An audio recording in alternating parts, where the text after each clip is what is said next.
Didik TV KPM. Kembali bersama saya Aiman Sufian Azman di Didik TV KPM dalam slot pentaksiran bilik darjah iaitu PBD dalam sains. Wow, cikgu. Ada model yang cantik dan menarik di hadapan kita ni. Dan juga ada murid bersama dengan kita pada hari ini. Apa aktiviti menarik yang akan kita laksanakan, cikgu? Ya, sebelum saya terangkan, kat sini ada dua model dan juga ada dua orang murid yang bernama Anis di sebelah sana dan juga kita ada Damia. Mereka akan menerangkan tentang model ini. Baik, tapi cikgu. sebelum tu, mari kita lihat apakah SP yang seterusnya ataupun standard pelajaran seterusnya. Kita ada 12.1.5 iaitu menjana idea kepentingan binaan yang kuat dan stabil dalam kehidupan lestari. 12.1.6 mencipta model binaan yang kuat dan stabil dengan menggunakan bahan kitar semula yang sesuai. Dan 12.1.7 menjelaskan pemerhatian tentang kestabilan dan kekuatan melalui lakaran TMK penulisan atau lisan secara kreatif. Jadi, apakah aktiviti pembelajaran yang dicadangkan untuk standard pembelajaran ini? Okey, sudah tentu kita menggunakan projek seperti mana yang Aiman nampak di hadapan ini. Ya, cikgu. Okey, cadangan kaedah PBD yang kita boleh laksanakan ialah kita menggunakan secara pemerhatian iaitu kita boleh lihat semasa murid membuat projek ini. Secara lisan apabila murid memberi penerangan tentang projek yang dilaksanakan dan juga secara bertulis. Okey. Jadi minta Aiman dan minta siapa? Damia dan juga Anis untuk bergerak mengikut model masing-masing. Silakan. Okey.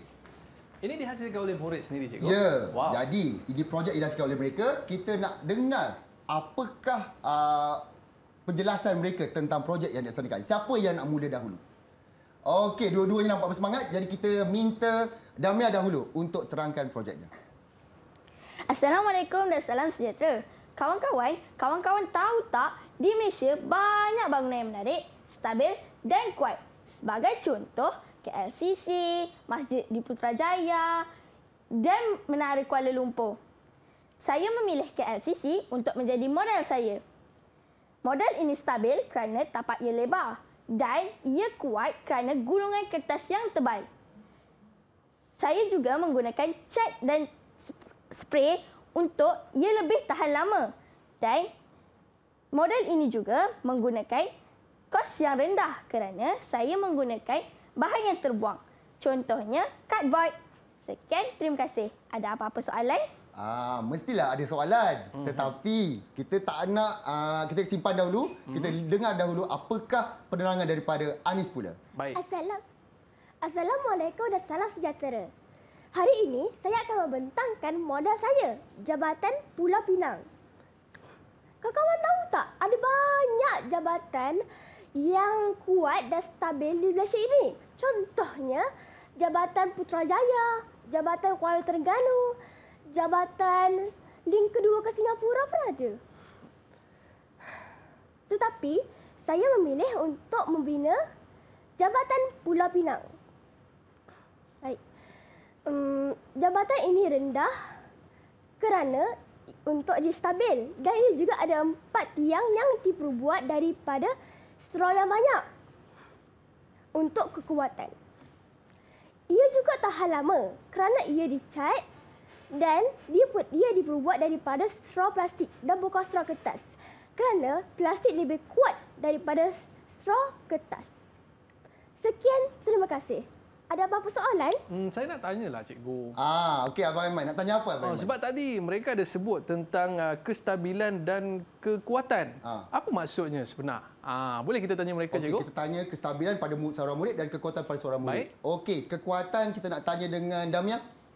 Maksud kekuatan ialah tidak mudah tumbang. Kekuatan tidak mudah tumbang. Betul? Saya bagi masa untuk Damia fikir. Tidak mudah rubuh. Tidak mudah roboh. Itu ialah kekuatan. Okey. Anis, apakah maksud kestabilan? Maksud kestabilan ialah tidak mudah tumbang.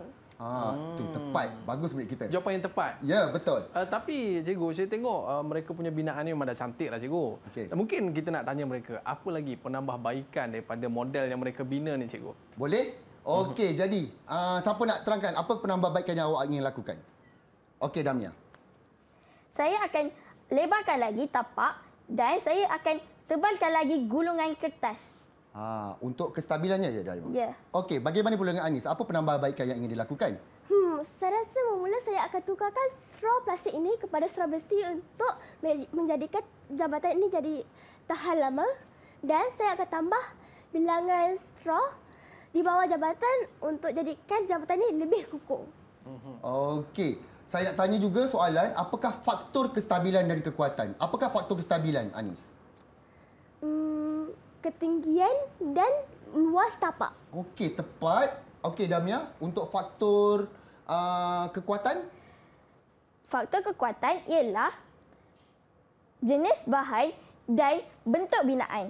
Okey, tepat. Okey, terima kasih Anis dan Mia. Boleh ke tepi dahulu. Anis, sila ke sana. Baik.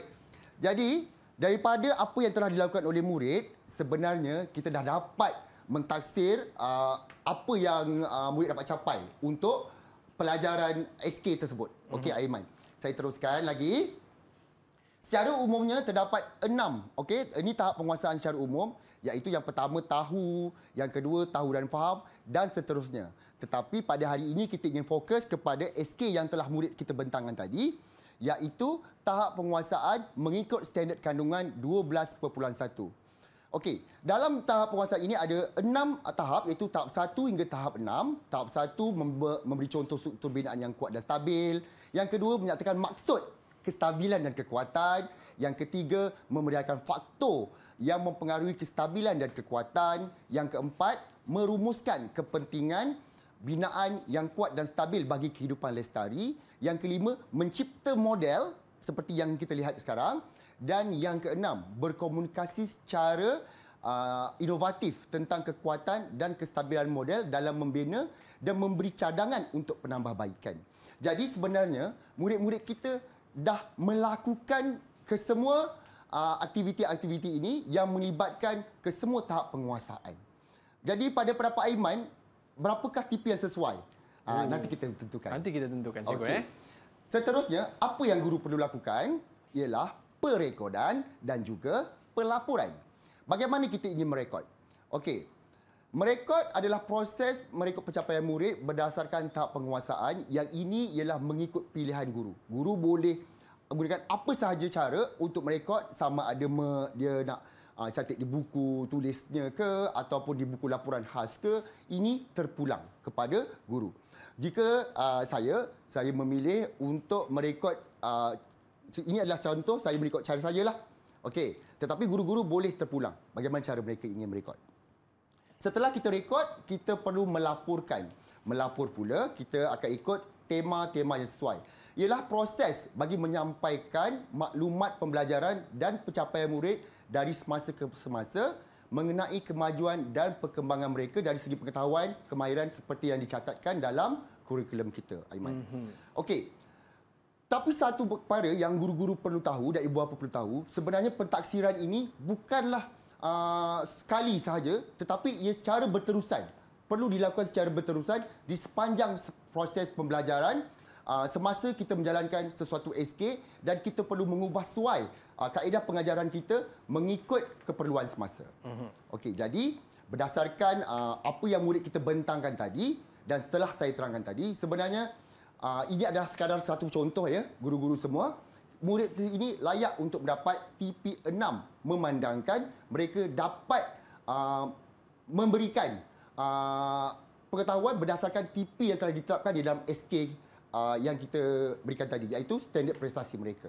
Baik. Okey, saya harap jelas untuk murid guru-guru dan juga ibu bapa di rumah. Saya yakin cikgu, murid-murid kita ni nanti mungkin satu hari nanti dapat membina bangunan yang tertinggi di dunia, cikgu. InsyaAllah. Dengan jambatan terpanjang di dunia. Baik cikgu, mungkin ada sedikit rumusan daripada cikgu untuk topik kita pada hari ini. Okey, secara keseluruhannya guru-guru perlu ingat kita perlu mempelbagaikan kaedah pengajaran kita dan tidak tetap pada satu-satu pengajaran dan mengikut kesesuaian murid kita.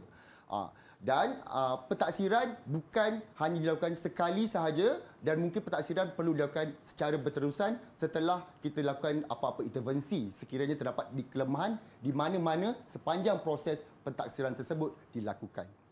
Okey. Baik, Cikgu. Terima kasih kita ucapkan kepada Cikgu Ataha atas penjelasan diberikan. Makin bersemangat kita nak belajar di sekolah, kan? Baik, dan juga terima kasih kepada murid-murid yang bersama dengan kita pada hari ini. Petah mereka berbicara. Kita nak ucapkan juga terima kasih kepada Cikgu Bukhari kerana bersama kita pada hari ini. Dan juga murid-murid, terima kasih kerana kesetiaan anda semua. Rezeki kita jumpa lagi. Bye-bye. Assalamualaikum warahmatullahi wabarakatuh. Jumpa lagi.